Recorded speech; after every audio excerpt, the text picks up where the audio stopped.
بسم اللہ الرحمن الرحیم۔ اجوا ٹی وی کے معزز دوستو،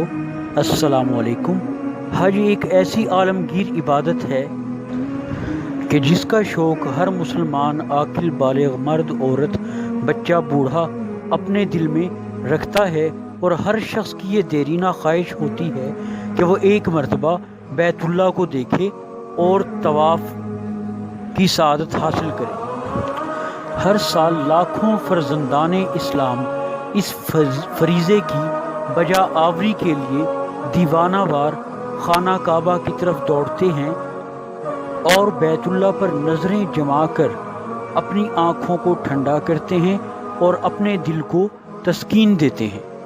باوجود اس کے کہ اس فریضے کو ذوق و شوق سے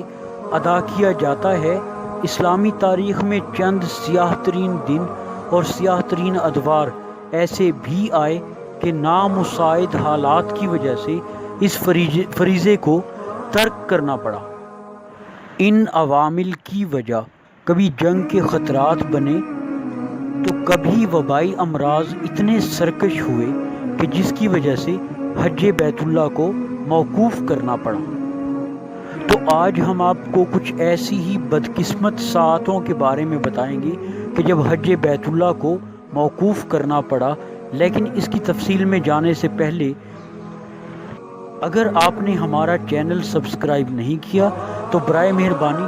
چینل کو سبسکرائب کر دیں اور ہماری ویڈیوز کو لائک بھی کیا کریں، کیونکہ یہ ہماری حوصلہ افزائی کا سبب بنتے ہیں۔ اسلامی تاریخ میں پہلی مرتبہ 865 عیسوی میں اسماعیل بن یوسف نامی شخص جو کہ عباسی خلافت کا مخالف تھا، اس نے مکہ مکرمہ کے تقدس کو پامال کرتے ہوئے حاجیوں پر حملہ کر دیا، جس کی وجہ سے ہزاروں حاجی شہید ہو گئے اور حج موقوف کرنا پڑا۔ نمبر 2، بحرین پر قابض ابو طاہر الجنابی جو کہ کرامتیہ فرقے سے تعلق رکھتا تھا، اس نے حاجیوں پر حملہ کر کے ہزاروں حاجیوں کو نہ صرف شہید کر دیا بلکہ بہت سے حاجیوں کو شہید کرنے کے بعد آب زمزم کے کنویں میں پھینک کر اس کے تقدس کو پامال کیا۔ اس کی سیاہ بختی یہیں پر ختم نہیں ہوئی بلکہ جاتے ہوئے اس نے مسجد الحرام میں لوٹ مار کی، حاجیوں کو زد و کوب کیا اور اس کے علاوہ حجر اسود کو اپنے ساتھ لے گیا۔ اس اندوہناک واقعے کے تقریباً 10 سال بعد تک حج کی ادائیگی نہ ہو سکی، اور 10 سال کے صبر آزما اور کٹھن انتظار کے بعد ان شرپسندوں سے حجر اسود کو بازیاب کرایا گیا اور 10 سال کے بعد ہی حج کی ادائیگی دوبارہ شروع ہوئی۔ نمبر 3، 983 عیسوی کے بعد بھی بہت سے کٹھن اور نامساعد حالات ایسے رہے کہ جس کی وجہ سے کئی سالوں تک حج موقوف رہا۔ اس میں مسلمانوں کی آپسی جنگیں اور دیگر بہت سارے حالات ایسے تھے کہ جس کی وجہ سے کئی سالوں تک حج نہ ہو سکا۔ نمبر 4، 1831 عیسوی میں ہندوستان میں طاعون کی جان لیوا وبا پھیلی، جس کی وجہ سے مناسک حج کی ادائیگی کے لیے جانے والے مسلمان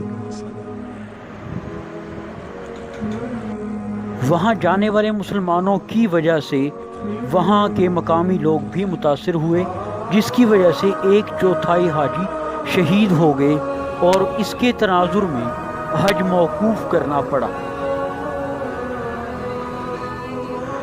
نمبر 5، 1831 سے لے کر 1837 تک کا زمانہ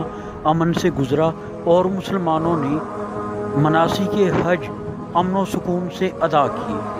لیکن اس کے بعد 1837 سے 1858 تک کے درمیان طاعون اور ہیضے کی وبا کی وجہ سے ہزاروں حاجی شہید ہوئے اور اس دورانیے میں 7 مرتبہ مناسک حج کو موقوف کرنا پڑا۔ نمبر 6، 1865 اور 1883 کا بھی حج کا فریضہ جان لیوا وباؤں کی نظر ہوا، جس کی وجہ سے حج بیت اللہ کو مؤخر کرنا پڑا۔ ناظرین، یہ وہ 40 تقریباً یہ چیزیں دورانیے بنتے ہیں کہ جس دورانی میں حج کو موقوف کرنا پڑا اور جن حالات کی وجہ سے حج نہ ہو سکا۔